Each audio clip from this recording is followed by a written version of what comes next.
EDT, EDP, Parfum, and all these concentrations don't mean anything when it comes to performance and longevity. So don't judge a fragrance based on those concentrations, because I think it's mostly deceptive marketing that you guys have all fallen for. So I have EDTs that outperform EDPs and Parfums. I have EDPs that outperform Parfums, and so on. It's really on a case-by-case basis. You have to test stuff out and don't just judge it based on what that label says.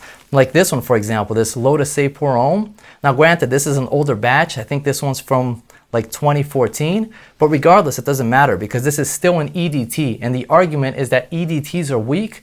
This thing is a beast. This thing radiates off my skin, projects like crazy, and lasts all day. This outperforms something like, for example, Parfums and Marley Herod.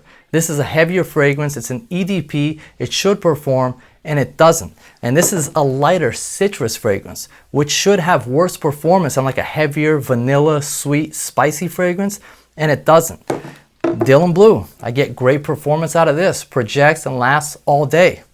The Myself EDT performs just as much as the EDP, the same thing. It's not any weaker, any stronger. I get exactly the same performance out of the EDP and the EDT. Now, why is this happening? I believe there's two possible reasons.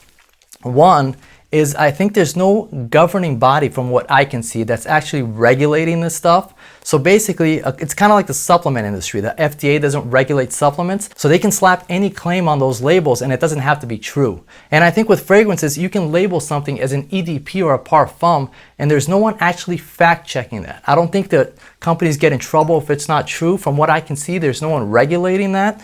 So that's one issue. There's a lot of fragrances that, they label like this is an Extrait de Parfum, this is a French Avenue. I don't believe it's an actual Parfum. Now there is IFRA, but that's different. They're just regulating ingredients for safety, and then they ban ingredients that they find to be unsafe. But even that is not enforced everywhere. I think it's only like a few countries in Europe.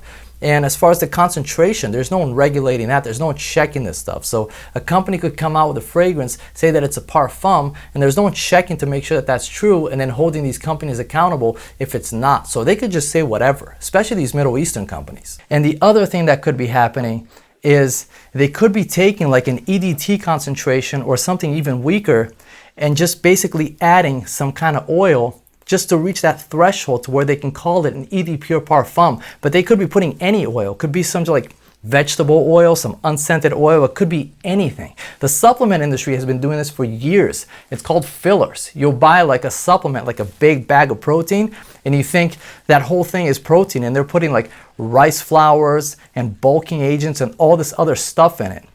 And this has been happening for years in the supplement industry, and I believe the same thing could be happening with fragrances, because you'll see all these creators and all these influencers, they'll spray something on their hand and they'll go like, oh, look how shiny, look how much oil, and they'll show the oil concentration. Yeah, but you don't know what that oil is. It could be anything. It could be an unscented oil, it could be vegetable oil, it could be any kind of garbage. It doesn't mean it's actual fragrance oil. And then they come out with the argument that, oh, it's not performing or projecting because it's a Parfum, and when you have a heavier oil concentration, it doesn't project as loudly as an EDT.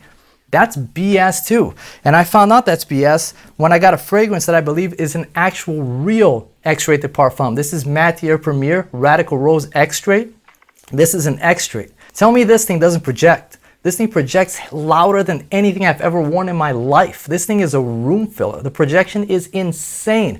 And the longevity is crazy. You can take a shower and this thing will still be projecting off your skin. And I'm not saying you take a shower and then you like put your hand to your nose and it's like, oh, I can kind of still smell it on my skin. No, this thing is still projecting after a shower. This thing will last like 2 days until it's like finally fully gone. And this is an Extrait, and I believe this is a real Extrait because the quality in this is insane. This is the highest quality, greatest rose note I've ever smelled in a fragrance, and I believe this is a real Extrait, no BS, like it's actual fragrance oil, and the performance is insane. And it kind of takes me back to when I was in my teens. I was like 15 or 16 years old. This was like in the late 90s, early 2000s, and I started getting into working out, and there was a magazine called Muscle and Fitness. This is a long time ago. This is pre-internet. There was no social media, no internet, Reddit, none of that. So it was very hard to get access to information. It was a completely different world. In this magazine, there was a company called Muscle Tech. that would put these like 2-3 page huge ads in the magazine. And they put these like big, ripped, like huge bodybuilders in the ads. And obviously, you know, we all know now they're enhanced, right? I can't even say the word here because I'll get flagged, but these ads would lead you to believe that they were actually taking this muscle tech stuff. There'd be actual quotes from these bodybuilders saying, oh, I'm taking this, and I'll show you an example. So this ad right here, this is one of those old school ads. You have like a huge ripped guy benching here, and he says, I have a 565-pound bench, and I'm on Gagic Hardcore. So he's basically saying, there's a quote from him in the bottom here, where he's basically trying to lead you to believe that he has a 565 bench because he's taking this garbage supplement, which is obviously not true.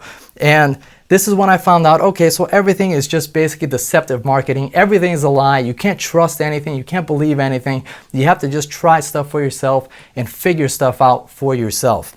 So I think a similar thing is happening with a lot of these fragrances, because there's no way, man. There's no way some of these like EDPs and Extraits and all that is like just not performing. And then the argument that like, oh, because it has more oil, it doesn't project like something that's supposedly more watered down and is an EDT. Nah, that doesn't fly with me, man. And when I tried this, that was like, that sealed the deal. I'm like, yeah, there's a lot of BS claims going on in this industry, and I can't prove any of this, obviously. This is just based on my experience of fragrances. Like, I've been wearing fragrances for over 20 years, and it's just crazy what I've been seeing going on. So come to your own conclusions. You know, don't judge a fragrance based on the concentration. Just try them out. You know, I've seen a lot of creators saying they won't wear EDTs because they're too weak. They only wear EDPs or Parfums. You're mostly being lied to or just deceived. You know, try them out. You might find an EDT like this, for example. This myself, this is an EDT, performs the same as the EDP, and it smells better. I prefer this one. I got rid of my EDP and now I just keep this one. So try stuff out. Don't believe everything you see. What is the quote is? Believe nothing that you hear and half of what you see. And that's very true, man. You got to be very careful with this industry. There's a lot of deceptive and lies, not just in fragrance, in everything, in the supplement industry, just all over the place. So yeah, just wanted to share my experience with that. Hope you guys found that helpful, and I'll see you guys in the next video. Thanks.